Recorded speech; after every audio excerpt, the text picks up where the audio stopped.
Hello dears, bits ബൈറ്റ്സിലേക്ക് എല്ലാവർക്കും സ്വാഗതം. ഇന്ന് ഞാൻ വന്നിരിക്കുന്നത് ചോക്ലേറ്റ് ട്രഫിൾ കേക്കാണ്. ഇത് ഓർഡർ ഒന്നുമല്ല, മോളുടെ ബർത്ത്ഡേക്ക് വേണ്ടി ഉണ്ടാക്കിയതാണ്. ഇവിടെ അപ്പാർട്ട്മെൻറ്റിലേക്ക് കൊടുത്ത് എല്ലാവർക്കും ഒത്തിരി ഇഷ്ടമായി. അപ്പം നിങ്ങൾ ചെയ്ത് നോക്കുക. വരൂ, റെസിപ്പിയിലേക്ക് പോകാം. ഡ്രൈ ഇൻഗ്രീഡിയൻസ് ആയ maida 1 cup, cocoa powder 4 tablespoon, baking powder 1 teaspoon, baking soda 1/4 teaspoon, salt 1/8 teaspoon. അതെല്ലാം അവിടെ ഒരു 3 പ്രാവശ്യം സീവ് ചെയ്ത് മാറ്റി വെക്കുക. ഇനി ചെറിയ ചൂടുവെള്ളം 1/4 കപ്പ് ചെറിയ ചൂടുവെള്ളത്തിൽ 1 ടീസ്പൂൺ കോഫി പൗഡറോട് ചേർത്ത് മിക്സ് ചെയ്ത് വെക്കുക. ഇനി വലിയൊരു ബൗൾ എടുത്തിട്ട് 4 മുട്ട പൊട്ടിച്ചൊഴിച്ച് ബീറ്റ് ചെയ്യുക.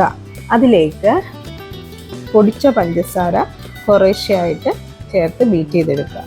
അതിൻ്റെ കളറൊന്ന് ചേഞ്ചായി വരുമ്പോഴത്തേക്ക് അതിലേക്ക് 2 ടീസ്പൂൺ വാനില എസൻസ് കൂടെ ചേർത്ത് ബീറ്റ് ചെയ്യുക.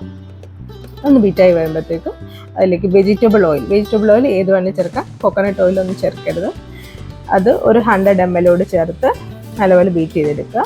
അതിലേക്ക് ഡ്രൈ ഇൻഗ്രീഡിയൻസ് പിന്നെ നമ്മൾ കോഫി മിക്സ് ചെയ്ത് വെച്ചിട്ടില്ലേ അതുകൂടെ ചേർത്ത് നല്ലപോലെ ഒന്ന് ഇളക്കി കൊടുത്താൽ മതി. ഇനി ബീറ്റ് ചെയ്യേണ്ട ആവശ്യമില്ല. അതൊരു 7 ഇഞ്ച് ടിന്നിലേക്ക് ഒഴിച്ച് അതിൻ്റെ എയറൊക്കെ ഒന്ന് കളഞ്ഞിട്ട് 180 ഡിഗ്രിയിൽ 5 മിനിറ്റ്സ് ബേക്കിംഗ് ട്രേയിൽ ബേക്ക് ചെയ്തെടുക്കും. നല്ലപോലെ ബേക്കായി. ഇത് ഫില്ലിങ്ങിന് വേണ്ടി ഞാൻ ചോക്ലേറ്റ് ഗനാഷ് റെഡിയാക്കാൻ വേണ്ടി അതൊന്ന് മെൽറ്റ് ചെയ്തെടുത്തിട്ടുണ്ട്. ഇതിൻ്റെ ഡീറ്റെയിൽഡ് വേണമെങ്കിൽ എനിക്കൊന്ന് കമൻറ്റ് ചെയ്താൽ മതി, ഞാൻ ഡീറ്റെയിൽഡ് വീഡിയോ ഇടാം. ഇത് നമ്മൾ അൺമോൾഡ് ചെയ്തെടുത്തിട്ടുണ്ട്.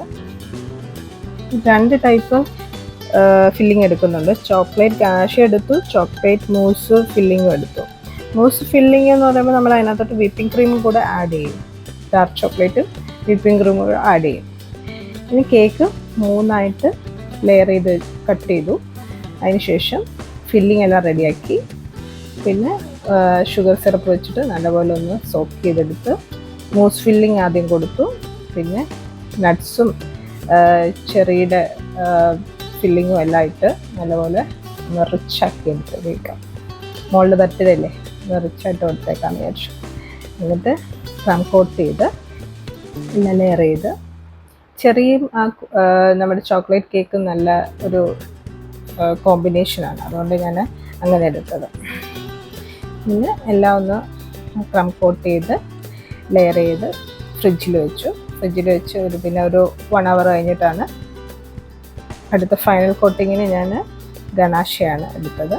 ഗനാഷ വെച്ചിട്ട് ഒന്ന് നല്ലപോലെ ഒന്ന് ലെവൽ ചെയ്തെടുത്ത് പിന്നെ ഫോക്സ് ബോളൊക്കെ വെച്ചിട്ട് ഡെക്കറേറ്റ് ചെയ്തെടുത്തു. ഡിസൈൻ എങ്ങനെയുണ്ടെന്ന് അറിയില്ല, നിങ്ങൾ പറയണം എങ്ങനെയുണ്ടെന്ന്. Thank you.